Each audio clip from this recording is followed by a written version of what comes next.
Heard the saying, good things come in small packages. Well, that is what today's video is all about, because today we are looking at the Lancashire and Yorkshire Pug. Or should I say the Class 21, because that is what it was classified. And a total of 60 of these were produced, well, in real life of course, and they were built between 1891 to 1910. And they were used for shunting duties on sharp curved sidings.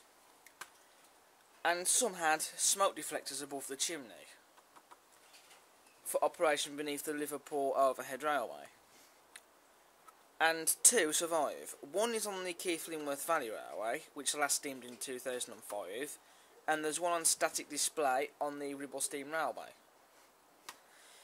So they are very peculiar little things, aren't they? And they were nicknamed pugs. I don't know why in particular they were nicknamed pugs, but they just were.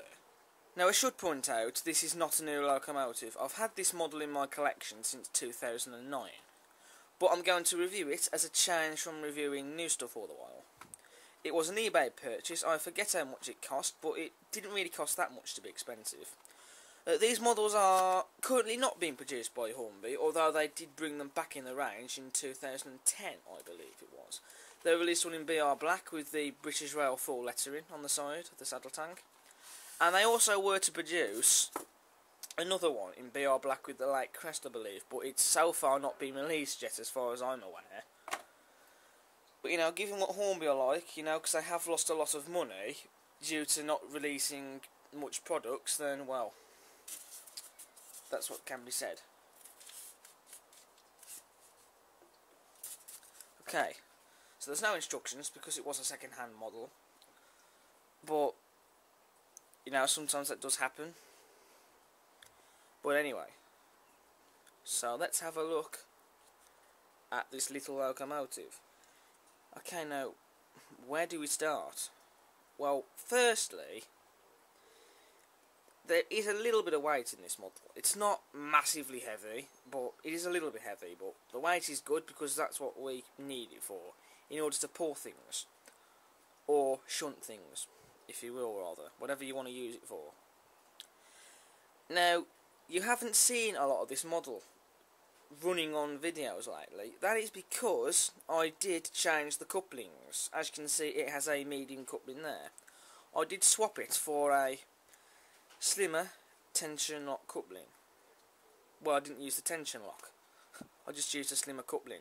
However, that produced a little problem, because as soon as I added that coupling, this locomotive, well, not only was stock hard to couple up onto the back of the loco, or at the front, it couldn't pull things, which was a bit of a problem. So I took those couplings off and replaced it with this one.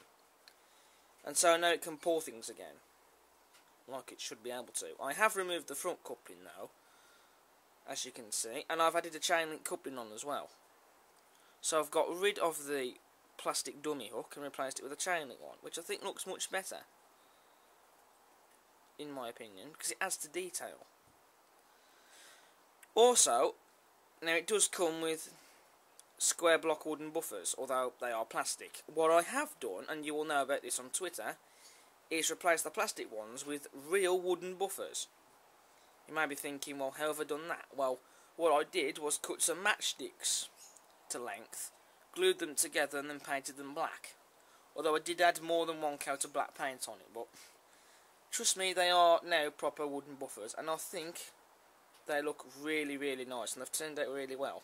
I did have to touch up the buffer beam a bit by repainting it, but other than that, it was quite fun to turn it into a small project. But anyway, so let's go back onto the rest of the detail. You have some nice cab steps there, as you can see. You have the cylinders here, which are very long, and you have the motion bracket there, and you have the side rods as well. And just look at the wheels. It's an 040, as you can see, but the design of the wheels is something very different, because you do not have the spokes on them. Then you have all this other detail in there under the saddle tank, such as that spring there, And all these other details here as well, just look at that. It's not painted, but you could if you wanted to. And then you have the sandboxes with a builder's plate on it, which says LMS, so it was built for the LMS. Built 1981 in Horwich. Don't know where that is. I'm sure somebody in the comments will comment on that. Oh, bad focus there. You have some nice fine metal handrails that go along the front of the loco though. You have a nice BR Early emblem printed on both sides, as you can see, which looks the part. And just look at the rivets you get on the saddle tank. That is a very nice touch. You get the dome as well and the water cap filler. And there's even some more rivets on the roof. And you get a whistle as well, which is a very different style of whistle. And these, I believe, are the safety valves. I'm not too sure, but they do look like it. And there's even glazing in the cab windows, and there's even rivets around there as well, so that's really nice. You get some more rivets on the front, as well as the smokebox door handles. They are moulded on, but they're still there, and so they're nice. And you do get the running number on the front, 51222. This is one loco that didn't survive into preservation. It was scrapped, sadly. But never mind. Then there's the running number on the sides there again, 51222, of course. Then you get some small handrails down the side there. And on the back you get the rear windows with glazing in. And these are, I have no idea what they're supposed to be. Are they supposed to be some sort of lamp irons or something? I don't know. But they're there, and there's some rivets on them, which is nice. And then of course you get the rear coupling, which is not a chain link one, but that's the dummy one, but it's there. So yeah, there's detail there, of course. One thing I have noticed is that this area here on the cab, on this one end, has been covered up to hide the motor. On this end they haven't done it, so you can quite easily see the motor and the mechanism inside. Which it would have been nice if they have covered this area up, but oh well, we can't have everything. And the motor is in the cab, but that's because it does look like it's hard to put one up here. So that's understandable, but it would have been nice if they covered this up though. I might do it myself though. I might just put some card in there and paint it black. And of course you will also see all the wires in there, but that can't really be helped. But there is actually some small detail in the cab. You've got a handle there. But that's about it, to be honest. You could fit a driver and a fireman there though, if you wanted. And, well, that's pretty much basically it, to be honest. They are really nice models, it has to be said, because they're quite unique. Oh, well, of course we can't forget the chimney. I mean, it is a very different style of chimney. I suppose if you wanted to, you could add the smoke deflector, which basically was just some wire that came up to the top. It had like a little cylinder thing on the top. It would be nice if Hornby had taken that up on the models, but I'm sure you can always add it, because where there's a will there's a way. The model is showing some slight use of wear, as you can see, and a bit of grub, but never mind. But then it also makes it like it's been working hard, which looks really nice. And of course you've got the sanding gear there as well, we can't forget that. So, all in all, I think it's a really nice locomotive. There's not a fat lot to say about it, but it's really nice. I do recommend to get one, and you can even turn these into Hudswell Clark locomotives. There was a feature about that in one of the Hornby magazines where somebody turned it into another locomotive. So, you know, that's another thing that these are good for. I don't have that issue magazine with me at the moment, but it was in one of the Hornby magazines, so you can do that. But anyway, let's put it on the tracks and see how she runs. Okay, so here we are at the track, and because it's an L4 out, it should be very easy to put on. There you are, look at that. 1 second job. So now let's get her running.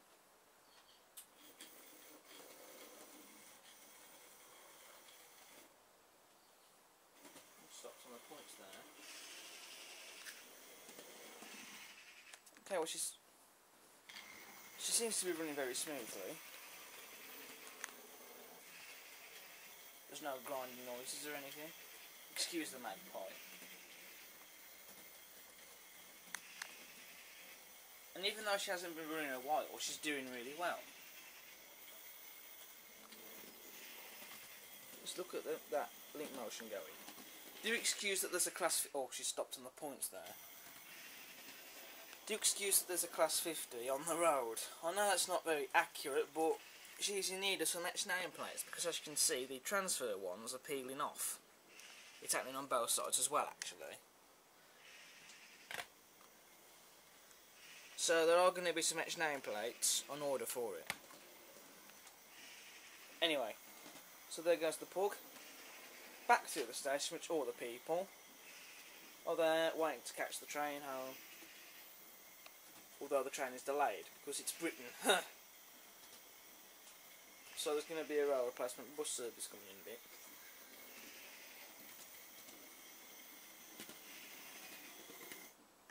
She stopped on the points there again. And she's come off the track. Okay, well that was a fail, but I can just edit it out because I'm a professional. Okay, so I've given the points with a clean off the track rubber. Oh yes, and she's passed over them this time. There's probably just a bit of dirt in between the track. She's got over them this time, which is good.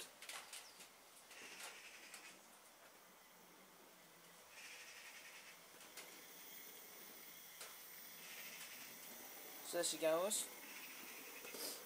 Passing the signal box, and here is where the Spitfire is. And this is going to be, I'm sure I said this before, I can't remember, but in case I haven't, there's going to be a military scene here. So there's going to be a few army vehicles here, so you'll have to wait for that. Watch this space. And do excuse there's a bag of fish plates there, they'll be put away later.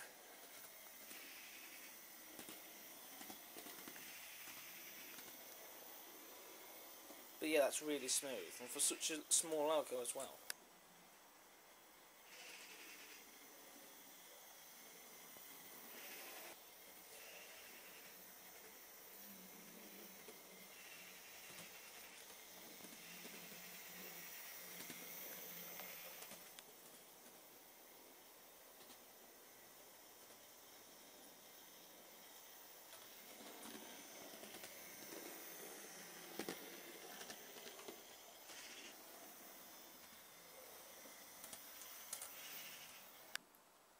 So now she's going to be pulling this short train of conflats. Now I know it does look a bit plain and a bit boring because there's nothing on them, but there are meant to be some wagon loads on this, but I haven't really got when to do that yet because I haven't really bought anything to put them on. So it's just going to be empty conflats it's going to be pulling for now. I suppose you could put some various other things on there if you wanted to, but for now they're just going to be left like that. Okay, so let's get her running, and she'll easily be able to pull this train.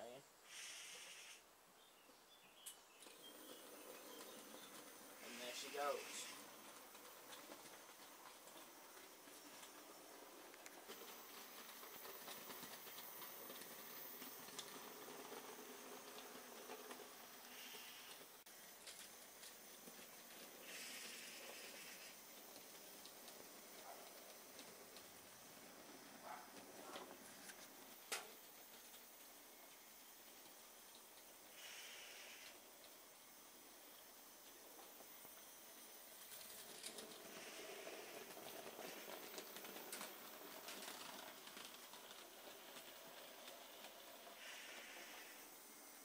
Right, well I think that pretty much sums up this review. There's not really a lot to say about this loco, but I do recommend that you get one. For granted, it's not the most highly detailed locomotive, but it's still something I recommend you get, because it's quite something unique and different.